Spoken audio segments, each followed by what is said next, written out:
Clare Murphy, thank you for joining us. Thank you. So Clare, you're a co-author of Sounding the Alarm, Terrorist Threat Communications with the Australian Public with Dr. Anthony Bergen. We have a couple of questions for you today. I'd like to start with, what are Australia's current terror alert systems? So Australia currently has two terror alert systems. One is the threat level, which is public, and the other is the warning level, which is classified. Now, the threat public alert, that is decided by the Prime Minister, who is informed by the Director-General of ASIO. That has 4 levels: low, medium, high and extreme, and has been in its current form since 2003.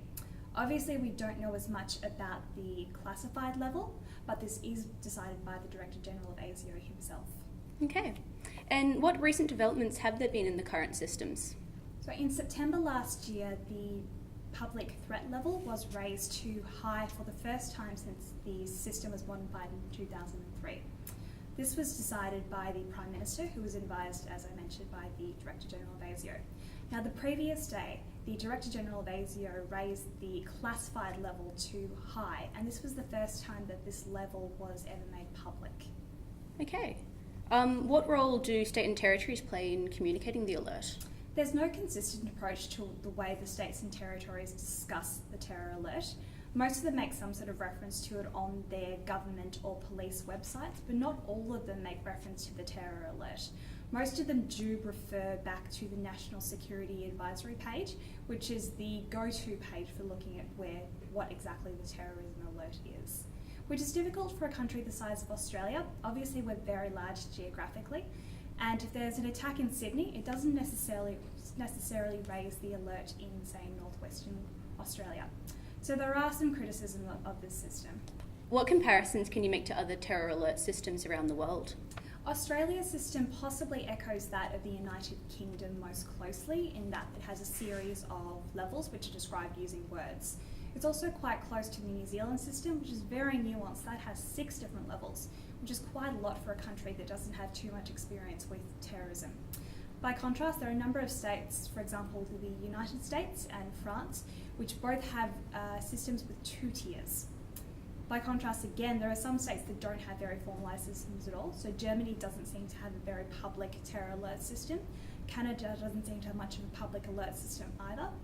And Israel has very targeted warnings which are directed to specific areas at specific times. The Australian government released the review of counter-terrorism machinery in January 2015.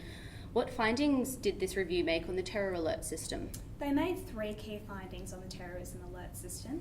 Firstly, that the system having 2 systems, both public and private, is unnecessarily complex and confuses both the public and officials. Secondly, they also found that the system doesn't have quite enough levels, so it's very difficult to raise or lower the alert accurately. They also found that with increased media attention towards terrorism, there's more of a public expectation that the government will inform the public as to what alerts and measures are in place that the public should be aware of. Okay. And Clare, finally, what recommendations would you make to the current system? So in the report, Anthony Bergen and I made 5 key recommendations. Firstly, that we collapse the 2 systems into one public system, which is decided by the Director-General of ASIO. This will benefit in taking the burden off the Prime Minister to raise or lower the level, and this might be useful because there has been criticism about the level being politicised in recent times. We'd also recommend the adoption of a sunset clause, which mandatorily requires a raised alert to expire after 6 months if there's no new evidence which suggests that it should be kept at that level. This will prevent a state of high terror alert becoming the new normal, and again, it might help in depoliticising the situation.